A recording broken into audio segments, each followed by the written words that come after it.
Good morning children. पिछले video में हमने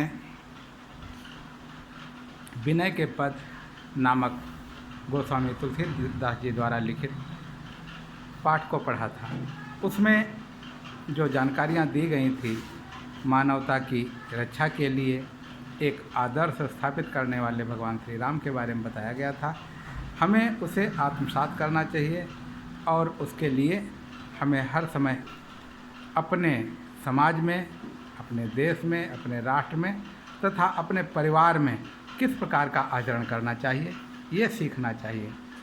जैसे कि श्री राम ने अपने पिता की आज्ञा मान करके 14 वर्ष का वनवास प्राप्त करना स्वीकार कर लिया, उसी प्रकार से उन्होंने अपने भाई भरत की भलाई के लिए, उनको राजा बनाने के लिए वनवास स्वीकार किया।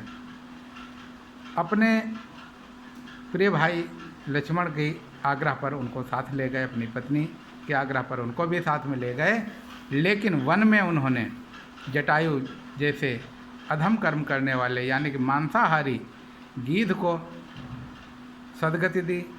सबरी जो कि जंगली वनवासी जाति की भेलनी थी, जो जूठे बेर इकट्ठा किए थे भगवान श्री राम के भोजन के लिए, उनको खा करके उनको भी मोक्ष प्रदान करते हैं। विभीषण जो लंका के राजा, अत्याचारी राजा रावण का भाई था, उसको भी वो सदगत देते हैं। इसी प्रकार से सुग्रीव जो कि अपने बड़े भाई बाली के त्रास से, दुख के कारण ऋषिमुख पर्वत पर रहता था, उसकी मित्रता की और उसकी मित्रता के द्वारा उन्होंने उसको किष्किंधा का राज दिलाते हैं और भगवान श्री राम ने बाली का वध भी किया है। इसके उपरांत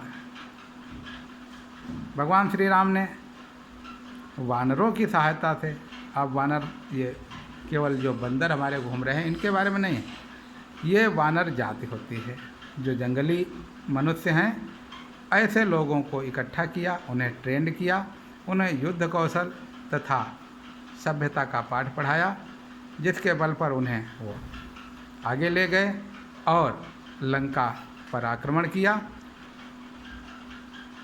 सैकड़ों योजन चौड़े समुद्र के ऊपर पुल बांधा और लंका पर विजय प्राप्त कर माता सीता को वापस लाए।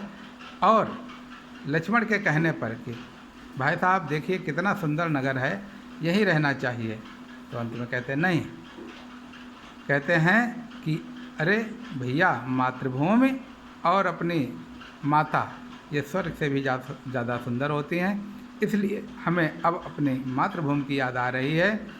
यहाँ का राजा विभीषण है, उसी को हमने राज्य सौंप दिया है, अब हम लोग जल्दी से जल्दी अयोध्या पहुँचेंगे। इस प्रकार से वो अपने एक आदर्श स्वरूप को प्रस्तुत करते हैं, जो एक आदर्श मानव, महामानव के रूप में उन्होंने अपना कार्य दिखाया है, ये श्रेष्ठ है। बच्चों, हमें भी ऐसे ही आदर्शों का पालन करना चाहिए। छोटे छोटे आपसी झंझटों में न पड़ करके बड़े बड़े महान कार्य करने का प्रयास करना चाहिए।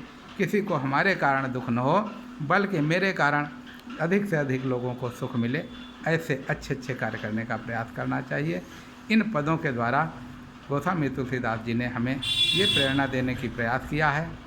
बच्चों, इस पाठ पर आधारित जितने भी काव्यखंड दिए गए हैं, उन पर आधारित प्रश्नों को करने का प्रयास करोगे। यदि आपसे कहीं नहीं हो पाएगा तो हम उसमें आपका सहयोग करेंगे, करवाने का प्रयास करेंगे। धन्यवाद बच्चों।